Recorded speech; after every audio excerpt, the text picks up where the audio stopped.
How's Faith? That's what I came by to ask you. I went by a room, but there was no one around. Well, the last time I checked, she was out of recovery and stable. But I don't like to check in too often. Is it okay if I'm not on the staff? No. Go ahead. You want some coffee?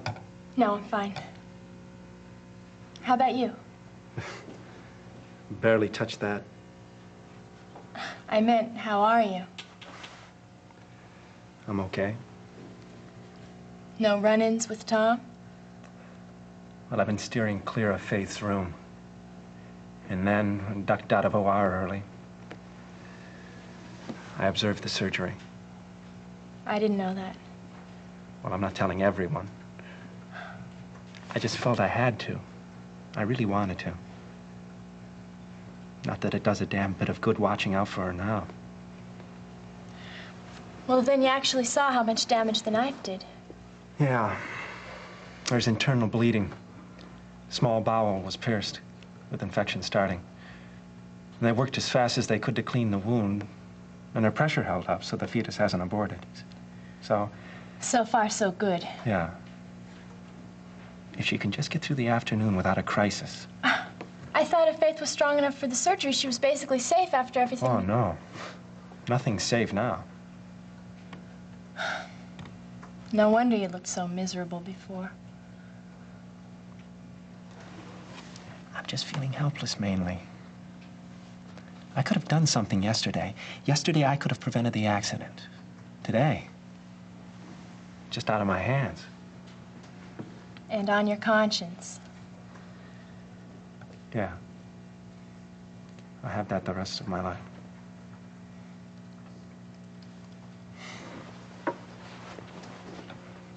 I have a question.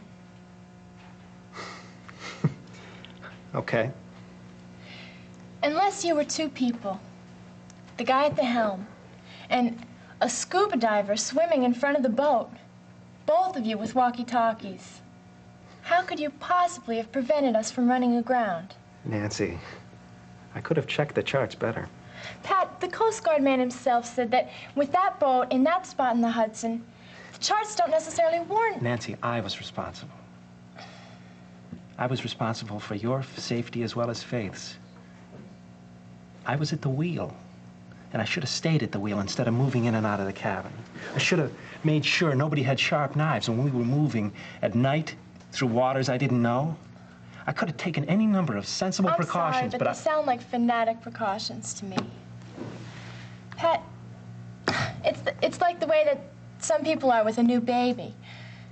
We were all adults, Pat. You didn't have that kind of responsibility to Faith and me. This is her first baby, and maybe her last. Because the odds are she'll lose it. The odds are just bad all around.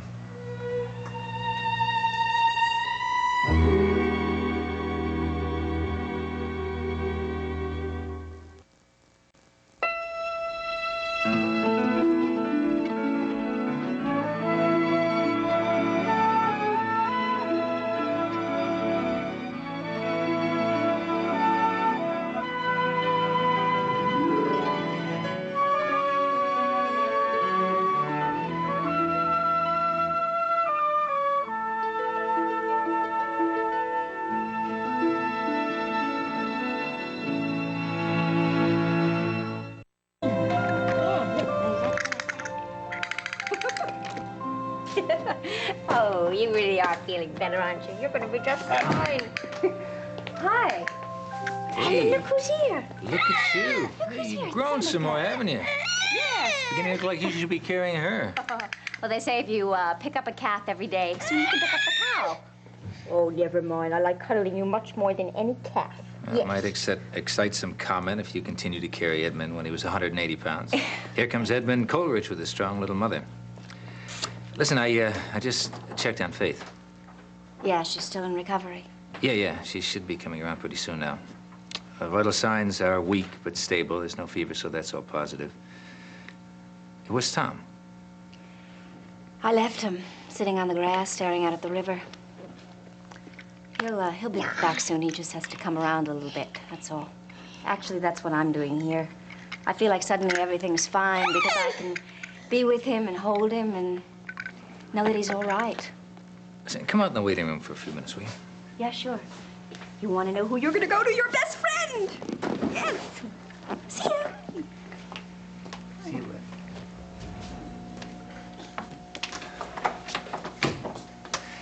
Has anyone really explained the prognosis for Faith and the baby?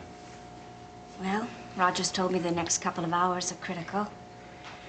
And that if she can avoid infection, then she'll be in fair condition. Actually, I think I've picked up more from his attitude than what he's said to me. But I know it's not too good for the baby. I don't understand why. Shock, blood loss, general effects of surgery. I feel so awful for Tom. He loves Faith so much. He wants that baby desperately.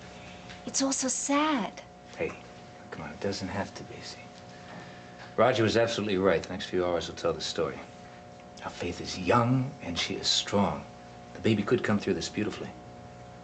Yeah, but Seneca, it's not just the accident. It's that Tom loves Faith, who loves Pat, who loves her. And the timing, it's all off. Everybody is missing. That happens, doesn't it? Yeah. Sometimes I think that Pat and Faith would both feel a lot of relief if they could stop loving each other. But I know that they never will. And I just want her to be well and happy with Tom, and I want them to have that baby. What about Pat? Pat'll find somebody else. It's unfair, but he had to make a choice because Delia lied and he lost Faith, and he has to live with that the rest of his life. Maybe not. I like to think that most mistakes are reversible.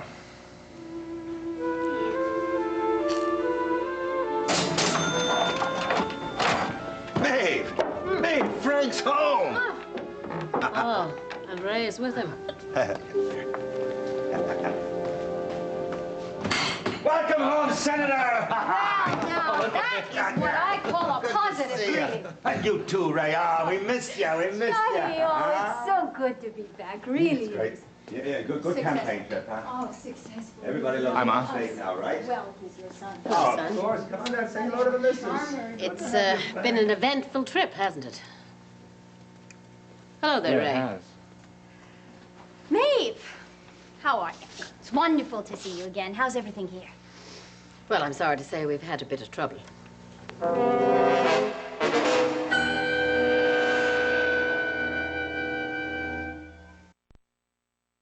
And that's all anyone's going to know until later on today. How's Tom? Oh, he's taking it real hard. And it hasn't been easy for Jill either, coming so soon after her problems with Edmund. Have you talked to her lately? No, not in a day or so. Well, it's not doing Faith or the baby any good for us to be sitting around here worried. Look, we'll all go over there, have a visit with her as soon as she wakes up. And Pat would appreciate talking to you, too, I know. But in the meantime, let's hear about the campaign. Well, Frank's biggest problem before this trip was that nobody knew him outside the city. Believe me, it is no longer a problem. He has shaken hands and answered questions and issued statements in almost every county in the entire state. We have a big head start on the competition, and we are going to win that primary in September. Yeah, talk about positive. With that kind of support, how can you lose? Maeve, there's a big list of things for the candidate's mother. The first question is, will you be willing to throw the primary night party here at Ryan's? Oh, certainly. In the fine old tradition of Ryan victory parties. Hey, where's Bobby? He went straight over to the office. He'll see you later. Is little John in playgroup? Yes, he is. Mrs. Shaw is going to pick him up and bring him back here later, straight. He's hoping to see you today. Maeve, I kept a press book of the entire trip. I'll send it over to you. There's some marvelous photographs. My favorite is the candidate with an ice cream cone. I'm partial to the fireman's cap myself. I tell you, Ray, one of the toughest decisions Frank ever had to make was whether to enter the police academy or the fire department. And he went on the police force because of your father. That's right. Yeah? Well, this is all lovely, but I have a million things to do, and I'm sure all of you would like some time alone together. Meet me at the apartment later. Yeah, maybe. Okay. Bye, Ryan. See you all later. Goodbye, Ray. Glad you're safe home. Thank you. Hey, listen, is there something going on here that I should know about? I'm sorry to say there is. But I'm not sure Francis wants to discuss it with us. I do. Now or later? No. Just sit down over there a minute, Doc. Yeah, sure. Did Jill tell you? No, she did not. Well, somebody's going to have to tell me. I think that's up to Francis. I'd like to stay out of it altogether if I could, but I'm afraid that's not going to be possible. I'm afraid you're right. Well, all right, let's have it. A number of things have changed in the past few weeks, Doc. Among them, the nature of my relationship with Ray. The nature of your relationship has changed. It sounds like politicians talk. What does it mean? It means that Francis and Ray Woodard are lovers. What? And Jill came upstate to see me and found out about it herself, under very unfortunate circumstances. And as I understand it, that means that's an end to a reconciliation between the two of them. Am I right? That's right. Uh-huh. You and Ray. Yes. How come you know about it and I didn't? I found out about it today over at the hospital. There was no time to tell you, and besides, I'm not sure I wanted to talk about it. You're disappointed. Don't ask my opinion unless you really want to hear about it. Ma, I'd rather hear you say it than know you're thinking it. All right, then. Yes, I'm disappointed. For Jillian's sake, as well as your own, and little Edmund, you'll have a lot to answer for in terms of that little boy. And now, for the first time since your adult life, I can find no way to justify your behavior.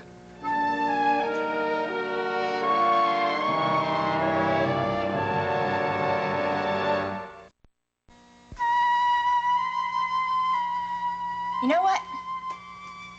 I have a theory, which you don't want to hear. If it has to do with my not feeling guilty, I think you're right.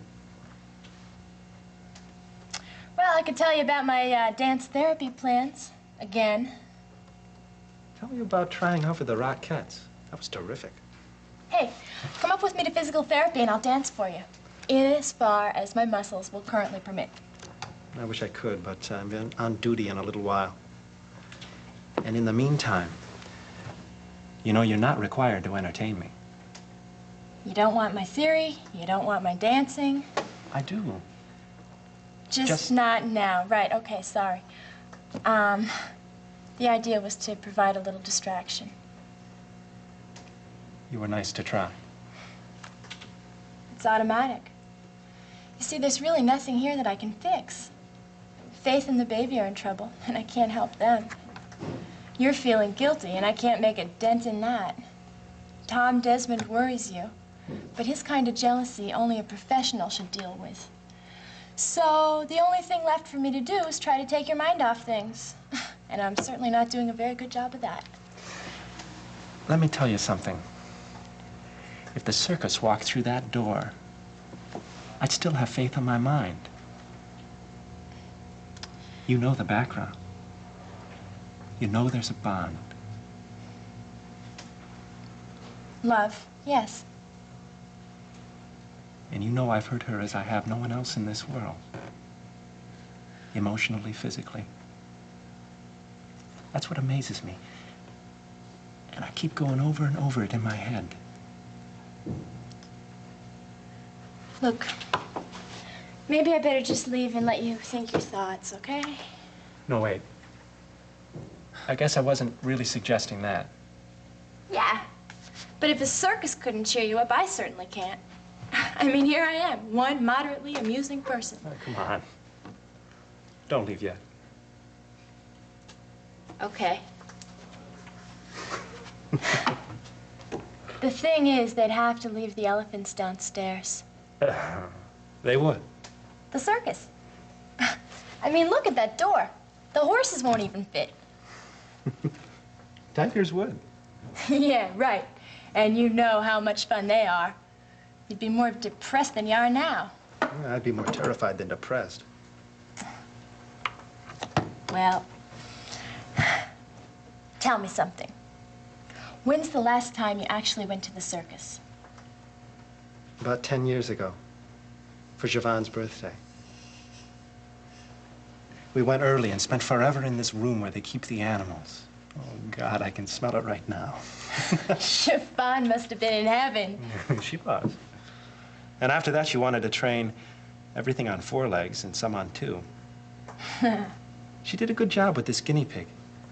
Guinea pigs can be trained? Listen, within their limits, they make very fine pets. Their limits being their cages. No. Siobhan used to let hers roam around all the time when the vacuum wasn't running. But you're right, within their limits, they don't function on a terrifically high level. Yeah, like you don't try to get them to jump through flaming hoops or anything. Exactly. Right. But they do jump. Hers had a platform in the cage. He'd sleep underneath. And then when he wants some food, he'd just jump right up on top. And speak. Oh, sure. Whistle, the sound of her voice, and the vegetable peeler. He was nuts for cucumber peels. I may need a guinea pig. And when you pet them, they chortle. They love it, and you love it. You sit them in your lap, stroke this nice silky fur, and get constant feedback. Sounds comforting. It is. And so are you. Excuse me, Dr. Ryan, I'm looking for Mr. Desmond. Is it his wife? Well, I had a call, and they thought he might be on this floor. Well, wait a minute. Is it about Dr. Coleridge? Has her condition changed? They're afraid she's going to go into labor.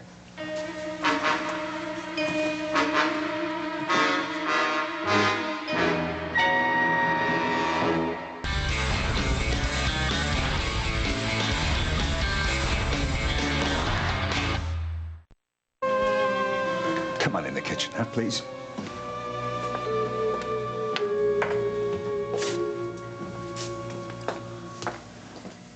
You know, I just can't understand it, Frank. I mean, I know you and Jill have had your problems, but it seems to me that there was none of them that wouldn't disappear as soon as the campaign was over and the election.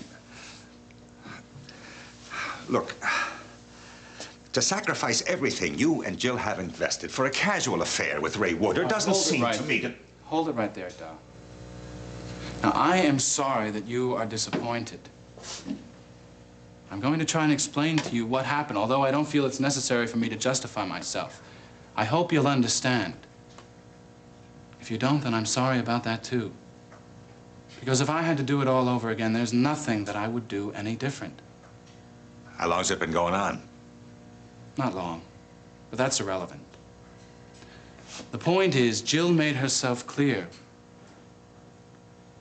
She said that what I have to offer her and Edmund, it isn't enough. She told me to go concentrate on my campaign, to go concentrate on getting myself elected, and to call her in November when I had my priorities straightened out. Only she wasn't talking priorities, Da. She meant either or. Either I could have a career in politics, or I could have her and Edmund. Julia never said that. No, she did not in so many words, no. You see, that's what had me confused for so long. But whenever I couldn't live up to her expectations, whenever I couldn't meet her demands, there would be trouble. And there would be Seneca. Are you saying that you objected to Seneca and Jillian's friendship while you're making love to Ray Woodard? Ray and I weren't lovers this spring. We set very careful ground rules, and we stuck to them until this campaign swing, when Jill made herself very clear. It was her decision not to go on that campaign swing. It was her decision for us not to see each other until after the election. It was her decision to have Dr. Bolak at her elbow every time I turned around. She knew he was in love with her. They lived together. He's been after her for years. And so when I come down to New York to see Edmund in the middle of the night and find her over at Seneca's apartment, what the hell was I supposed to think? Well, just perhaps you shouldn't have jumped to conclusions. Just perhaps instead of running off mad and jumping into bed with Ray Woodard, you might have asked Jillian about it. And be told that it's none of my business with whom she spends her evenings with? Oh, no thanks. You know, it seems to me, son, that there's wounded feelings and hurt pride on both sides. And now we have Ray's feelings to worry about, too. But I cannot believe that you and Jillian Coleridge would turn your backs on everything you mean to each other forever and leave your son without a father. Jill isn't interested in the life that I have to offer. Now, will you try to get that through your heads? It's really as simple as that. On the other hand, Ray wants what I want. She's willing to share it, with no demands, no long-range plans. I like her. I admire her in a way. I suppose I love her. Love? You love what she has to give you. Yeah. And she knows that. And I don't see anything wrong with it. What's wrong with it is that you have a son in the hospital across the street that you are responsible for. And it's the time has come when you're to accept that responsibility. And it is now the time for you to figure out a way to give that child what he rightfully can expect from you. And if you don't, as sure as we sit here in this kitchen, mark my words, you're gonna regret it for the rest of your life.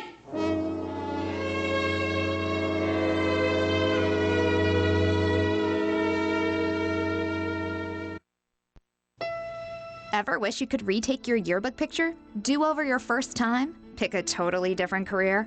Erica Can, a new original primetime drama, Being Erica, premieres this Thursday at 10 on SoapNet.